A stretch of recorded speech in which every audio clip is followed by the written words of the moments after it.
Man, crazy for Philadelphia. If there's any news with Wentz, we'll bring it right to you. Rodney and Tony will tell you what to look for in the second half. Plus, we'll take you to New Orleans, where the 6-seed Vikings advance, and we'll tell you what the league's head of officiating said about offensive pass interference or no on the game winner. And breaking news within the last 10 minutes from Dallas on Jason Garrett. All coming up Toyota halftime.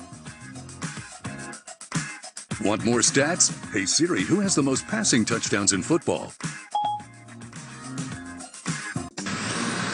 Welcome to the Toyota halftime. Let's go places.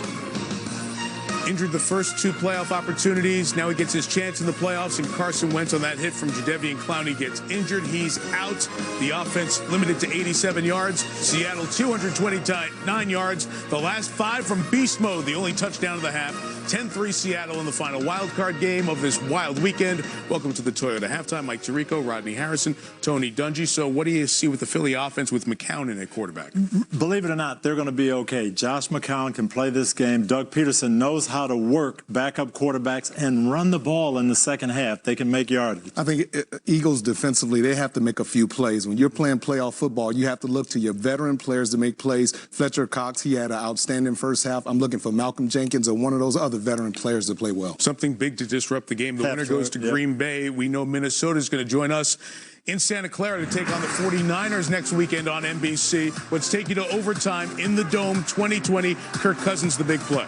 Yeah, and this is just a beautiful play by Adam Thielen. He had a fumble, drop pass, and a penalty in the first half, came back and set up the game winner. Now they get stopped on first and second down, and on third down, the pass to Kyle Rudolph. Yeah, fade route, and this is a beautiful throw and catch. Happy for Kirk Cousins. Should have been a flag, though. We'll talk about that in a minute. First, the locker room talk around Cousins. How's it feel to win a playoff game, man?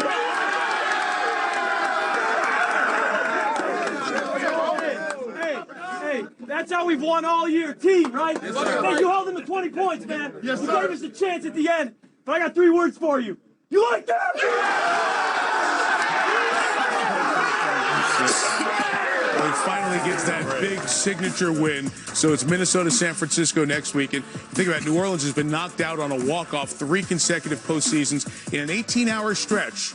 The top 2 touchdown pass guys of all time in the league, Brady and Breeze, were knocked out by 6 seeds at home. We'll see who goes to Green Bay next Sunday, where the weather is 25 and snow showers. Let's go back to that touchdown and the controversy really in the room where it happened, in that end zone where we created replay to look at these pass interference situations. Exactly, and that's the disappointing thing to me. As a former defensive player and defensive coach, to me, this was obviously pass interference offense on Kyle Rudolph. He pushes off here, gains an advantage by creating separation. This should have been called, right? And, Coach, I've been in this situation before as a DB. He's 6'6", 265 pounds. All it takes is a little bit of shove to create that separation. This should have been called, Coach. Yeah, and you said, watch the defender, P.J. Williams' head go back. Yes. This creates the separation.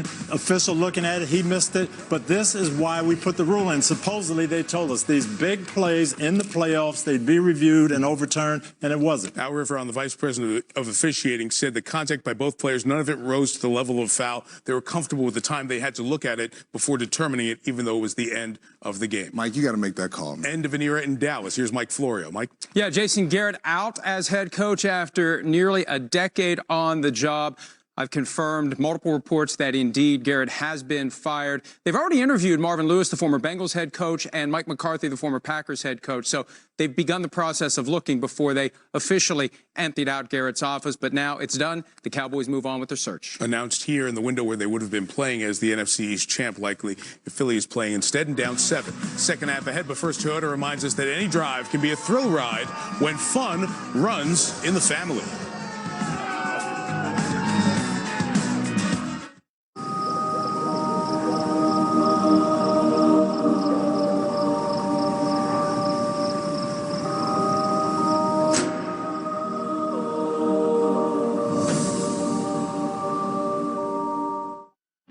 So 2020 turning out to be the year of the bird. Seahawks and Eagles playing. This is National Bird Day.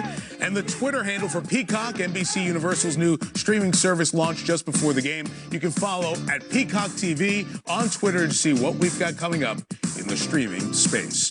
Coming up tonight after the game, the Golden Globes here on NBC. All the stars arriving in Hollywood. Ricky Gervais is your host, edging out Rodney, who is going to be the host. Maybe next year, Mike. Golden Globes after the game. Second half from Philly right after this. This has been the Toyota Halftime. Let's go places.